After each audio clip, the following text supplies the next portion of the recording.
কতবার তোমাকে স্পর্শ করতে গিয়ে গুটিয়ে নিয়েছি হাত, সে কথা আমার ঈশ্বর জানেন।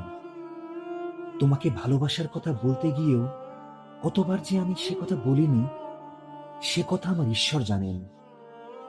তোমার হাতের মৃদু কড়া নাড়ার শব্দ শুনে জেগে উঠবার জন্য দরজার সঙ্গে চুম্বকের মতো আমি গেঁথে রেখেছিলাম আমার কর্ণযুগল।